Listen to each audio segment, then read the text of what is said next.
This is a Squiz podcast. We're your shortcut to being informed. Squiz Kids! It's your daily news fix. Fun, free, fresh.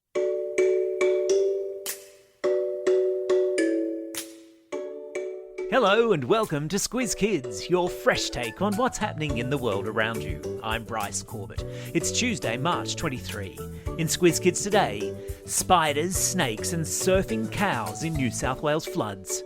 A goalie scores the match winner in Spain and panda love in Paris. That's what's making news, kids style.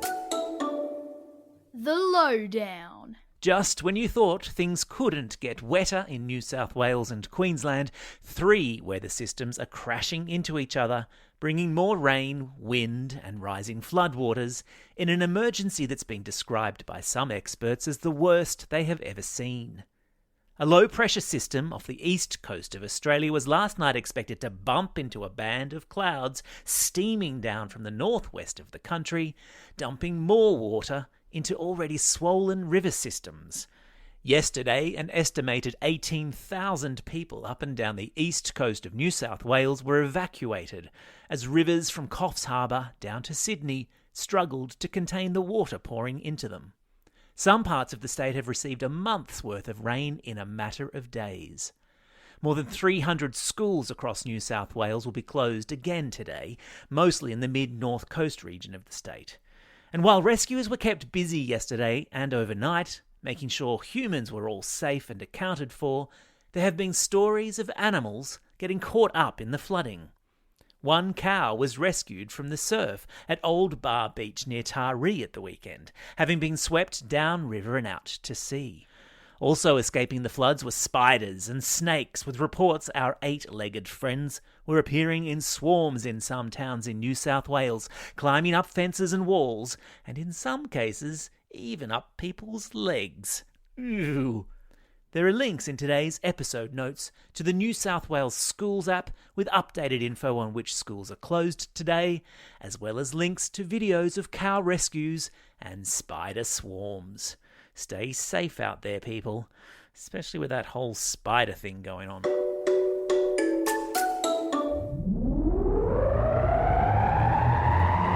Spin the globe.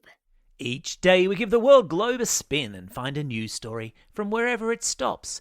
And today we've landed across the ditch in New Zealand, where plans are underway to open up borders for Aussies to visit our Kiwi cousins. The New Zealand PM, Jacinda Ardern, said she hoped to be able to announce in a couple of weeks' time exactly when Aussies can travel to New Zealand without having to spend 2 weeks in quarantine. Woohoo! The announcement is expected to see a flurry of travel bookings as Aussies rush to jump on a plane. Watch for the stampede at the airport. Once established, the so-called travel bubble will be reciprocal between our 2 countries, which is a fancy word to say that we can go there and they can come here under the same conditions. Start practicing your Cuzzy Brew accents. Sport time. The goalie in soccer has one of the hardest jobs on the field, so it's good to see a goalie in the Spanish Soccer League score a match-saving goal at the weekend, running out of his box, sprinting the length of the field and slotting the ball into the back of the net. With his team down 1-0 and with only seconds to go until full time, Sevilla goalkeeper Yassine Bounou left his goal and ran up the field to join his teammates in attack, arriving just in time to receive the ball from a corner kick and calmly punt it past the goalie from the other team. The game ended in a 1-1 draw, and a very confused Yassine in too much shock to even know how to properly celebrate. After the match, he told reporters that he doesn't get to score too many goals, but he's definitely going to work on his post-goal celebrations in case there's a next time. Animal Kingdom. Pandas. They're just about the cutest animal on the planet. And with a bit of luck, thanks to a panda love match that stretches all the way from China to France, there might be 1 or 2 new ones on the way.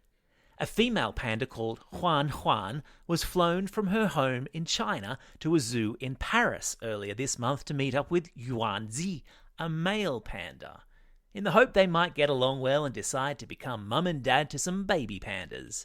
And by all accounts, they got on super well, with zookeepers hopeful some baby pandas might soon be on the way.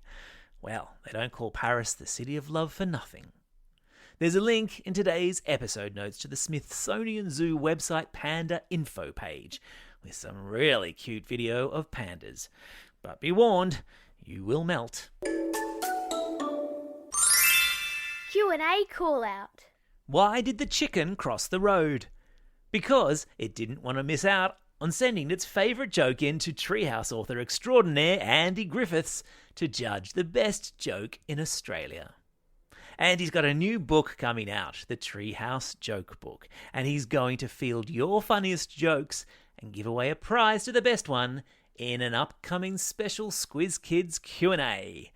You've only got until the end of this week to get your best jokes in. Send them quick sticks to squizkids@thesquiz.com.au. Time for the quiz.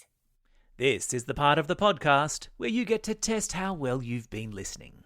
Question number 1. What 8-legged animals are swarming houses and fence posts in New South Wales trying to escape rising floodwaters?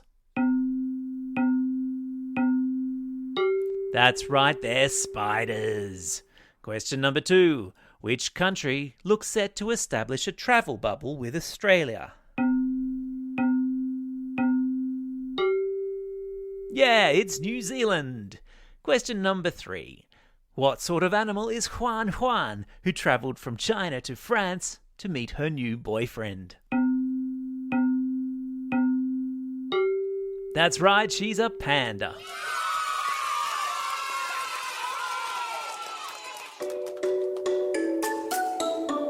Shout-outs.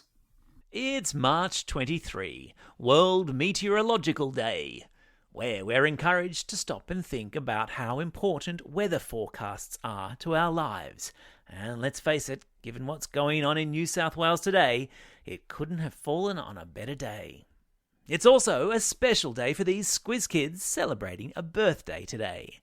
Bryson from Broken Hill, Joshua from Neutral Bay, Annabelle from Maroondah, Deeksha and William from Sydney, Beatrice from Harden, Flynn from Granville, Amelia from Belrose, Lachlan from Ashtonfield, Louis from Lilyfield, Will from Forest Lake, and Franca, who's listening all the way over there in Singapore. And a belated birthday shout out to Amelie from Coburg, Bronte from Five Dock, and Marisol and Malachi from Mornington. Happy birthday one and all! And today's classroom shout-outs go to Class 5-6JE from Warhope Public School. Hope you're staying dry. Classes 4-5T and 6G from Glen Innes Public School. Miss Catto's Year 5 class at Werrington County Public School. And Mr. Alston's 6A class at Listerfield Primary School. And finally, a special shout-out to Mr. Heilbronn, a Year 5-6 teacher at Cannon Hill State School in Brisbane, whose amazing catch at cricket last weekend went viral.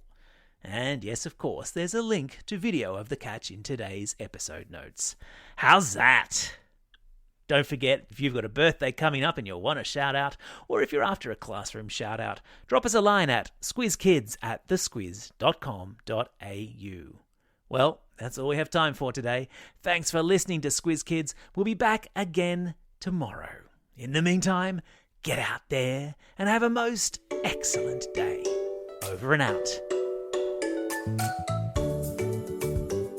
Squiz Kids is proudly supported by the Judith Neilson Institute for Journalism and Ideas.